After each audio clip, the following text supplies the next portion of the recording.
આજે અમારે નડિયાદ શહેર અને જે ગ્રામીણ વિસ્તાર છે એ અમારે ડોર ટુ ડોરનો પ્રચારનો કાર્યક્રમ છે. અમારા કાર્યકરો તમે જો અમારા હાર્દિકભાઈ અમારા બધા સમગ્ર નડિયાદ જે વિધાનસભાના જે બધા ઉત્સાહી બધા કાર્યકરો છે, ખૂબ ઉત્સાહમાં છે. અને આજે અમે ડોર ટુ ડોરના કાર્યક્રમમાં જઈ રહ્યા.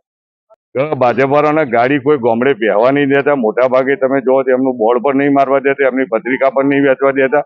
અમારા કાર્યકરો છે એટલા બધા ઉત્સાહમાં છે આજે ગ્રામીણમાં કે રાત્રે 2 વાગે 12 વાગ્યા સુધી નાનો મોટો ડોર ટુ ડોર પ્રચાર કરતા હોય.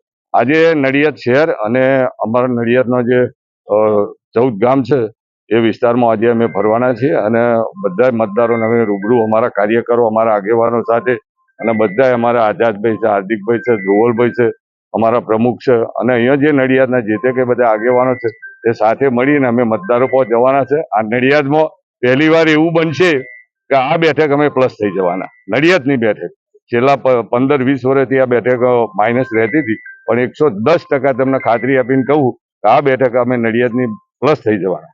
અરે 100% કોંગ્રેસનો ફાયદો થવાનો. એક વોટ પણ છત્રીઓનો ભાજપમાં પડવાનો નહીં. બધા વોટ કોંગ્રેસમાં પડવાના છે.